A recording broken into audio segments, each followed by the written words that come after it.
1000 करोड़ का तो गबन हुआ है। बिहार से हूँ तो अपना 2 लाइन सर भोजपुरी में बोलूंगा। बोलने दीजिए सर 2 लाइन भोजपुरी में कि सर अगर एनडीए अगर तहन लोग खातिर खराब बा तो महागठबंधन हमनी खातिर बहुत खराब बा। और रहल बात सर बात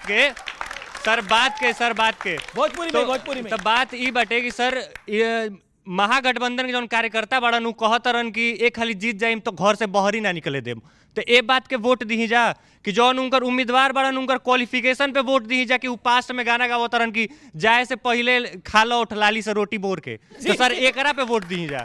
एक जना और रहलन जौन कि सर गाना गइले रहलन कहतरन कि करुआ तेल सर उ गानो हमनी की गा सकत तो उ क्वालिफिकेशन पे उनका के वोट दी। कौन सा गाना गा सकत? सर गाना उनका सर ये गाना भी गा सकत? हाँ गाना गा देते हैं सर। उनका गाना ये था सर कि राती के खेलला कौन खेल अभी ले महके करुआ तेल। तो सर ई क्वालिफिकेशन पे उनका के वोट दी जा। चलिए सर रहुए बताई जा क्या सवाल है आपका? सवाल क्या है? पॉइंट क्या है बोले? पहले तो आपको बहुत बधाई, आप बिहार में इतने वोटों से जीते हैं। पर सर मेरा एनडीए से सवाल ये है कि जो एनडीए की जीत हुई है वो मोदी फैक्टर की वजह से हुई है या फिर वहाँ के सोशल इश्यूज के रिजल्ट की वजह से हुई है? अरे आपने नीतीश जी का नाम नहीं लिया, क्या करेंगे सत्य प्रकाश? अच्छा मोदी फैक्टर की वजह से हुई है, बताइए सत्य प्रकाश। अरे सत्य प्रकाश को जवाब देने दीजिए भाई इसका। देखिए जीत के कई पैमाने और मोदी फैक्टर है कि नहीं है? हाँ बिल्कुल है। सभी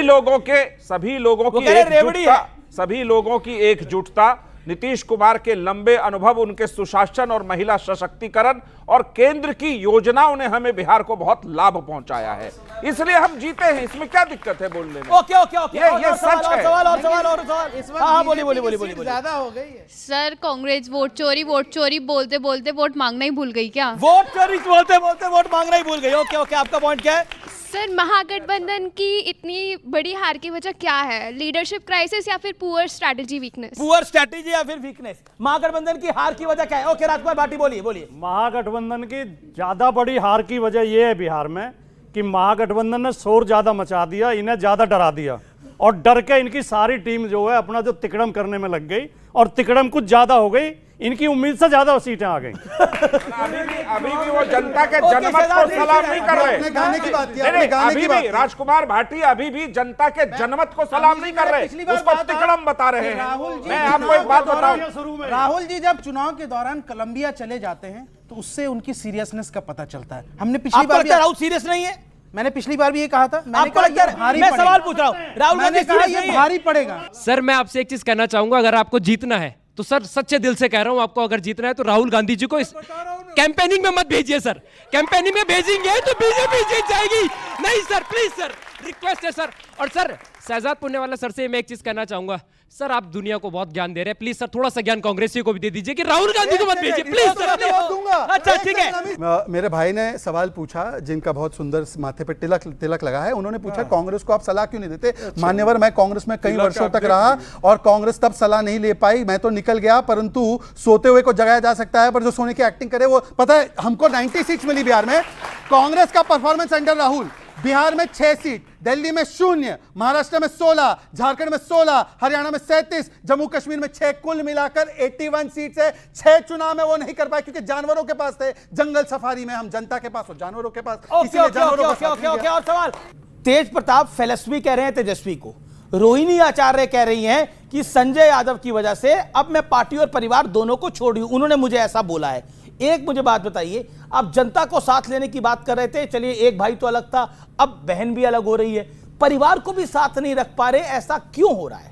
जवाब क्या है इसका? मैं जानता हूं आपके लिए सवाल कठिन है, आप इसको डाइवर्ट करने की कोशिश करेंगे, लेकिन बहुत आप बोल दीजिए इस सवाल का जवाब देने में मैं सक्षम नहीं हूं, मैं नहीं दे पाऊंगा, मैं समझ जाऊंगा, लेकिन कृपया करके सीधा जवाब दीजिएगा, इधर उधर की बात मत करिए। जी लोकतंत्र है, हर व्यक्ति की अपनी आइडेंटिटी है, पहचान है, उसका अपना निर्णय होता है कि वह क्या करने जा रहा है, क्या बोल रहा है, और उसका सम्मान करना चाहिए। जो चीज बोला जा रहा है उनका अपना व्यक्तिगत राय है, उसको पार्टी से नहीं जोड़ना चाहिए। बहरहाल तो रोहिणी आचार्य पार्टी का पार्ट नहीं है? नहीं, मैं तो कह रहा हूं व्यक्तिगत भी तो होता है, पार्टी संगठन एक चीज है, वह उसमें व्यक्तिगतता भी एक अलग फॉर्म होता है उसका। तो परिवार में अलग अलग है, एक सेकंड क्लियर कर दीजिए। तेज प्रताप तो परिवार से अलग हो गए, रोहिणी भी आप परिवार से अलग है, संजय यादव और परिवार एक है, रोहिणी आचार्य अलग है। नहीं, जो आप कह रहे हैं वो उस न्यूज को मैंने देखा नहीं है, इसलिए मैं सर, उस पर सब कुछ टिप्पणी तो नहीं देखा, करूंगा। इतनी देर से हो मैंने रहा। देखा ही नहीं है। संजय यादव, वैसे पूरा देश ही हमारा है, संजय यादव जी हरियाणा से, एक बाहर से आए हुए व्यक्ति के लिए, एक बिहार की परिवार की बेटी को ये सुरक्षित नहीं रख पा रहे परिवार में, जो परिवार को साथ नहीं रख पाता, जो पार्टी को साथ नहीं रख पाता, ये बिहार को साथ रख पाएंगे क्या? बताइए, एक बिहार की बेटी, घर की बेटी को नहीं साथ रख पा रहे। कितना बड़ा स्टैंड लेने से कंचना यादव मैं सबको रोक रहा हूं। एक बहुत बड़ी खबर आ गई है, राजद के हवाले से बहुत बड़ी खबर आ गई है। आरजेडी ने रिएक्ट करने से मना कर दिया है, कहा यह पारिवारिक मामला है, लेकिन संजय यादव पर क्लियर कट ब्लेम लगा रही है रोहिणी आचार्य। और आपने अभी प्रवक्ता को सुना, वो कंचना यादव को डिफेंड कर रहे हैं, लेकिन रोहिणी आचार्य को खाली छोड़ दिया है। यानी लालू की बेटी को अकेला छोड़ दिया गया है क्या? यह बड़ा सवाल खड़ा हो रहा है। बीजेपी कह रही है कि लालू की बेटी जब सुरक्षित नहीं है तो अब क्या होगा? अब इस पर जवाब देना पड़ेगा आपको। मैं सीधा रुख करता हूं, कांग्रेस जवाब देना चाहती है इस विषय के ऊपर, रोहिणी आचार्य के ऊपर, सोच समझ के बोलिएगा। छोड़ दिया है इन्होंने प्रियंका दीदी। ओके। देखिए, रोहिणी आचार्य वो रोहिणी बेटी हैं जिन्होंने लालू जी को अपनी किडनी दी थी, उनकी जान को बचाया था।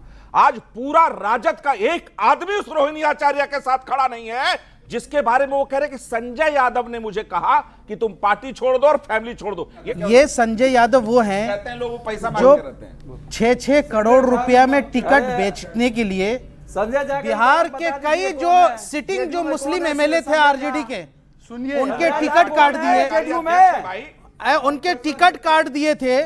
और इस चुनाव में हमारे कई जानने वाले मित्र जो आरजेडी में थे, 3-4 करोड़ रुपया मांगा उससे, बिठा करके, और पटना में टिकट काट।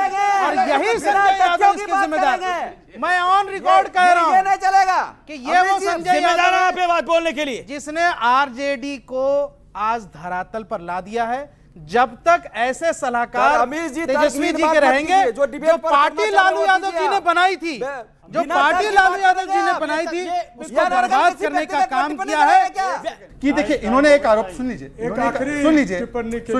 इन्होंने एक आरोप लगाया संजय यादव पे, ये भड़क पड़े और रोहिणी आचार्य बिलक बिलक के रो रही है, उसके लिए एक शब्द नहीं निकल रहा है। इसी से पता चलता है घर की बेटी सुरक्षित नहीं और कौन सी बेटी सुरक्षित होगी। नहीं, इनके दुखों की कोई सीमा नहीं है। अरे इन्होंने तो पिता के माइक छीन लिए थे। अरे देखिए, पिता के हाथ से माइक छीनने वाले लोग हैं, पिता के माइक छीनने वाले उनको बोलने दीजिए राजकुमार भाटी को। ये सही करे, पहले उस घर से एक बहू ऐश्वर्या निकाली गई, अब एक बेटी रोहिणी निकाली गई। उस घर में कोई सुरक्षित नहीं ना करे, है। वो अपने घर की बेटियों को सम्मान नहीं देते, व्यक्तिगत देखा ये भेज दूंगा, लेकिन मेरी मर्यादा है, इसलिए मैं रोक रहा हूँ।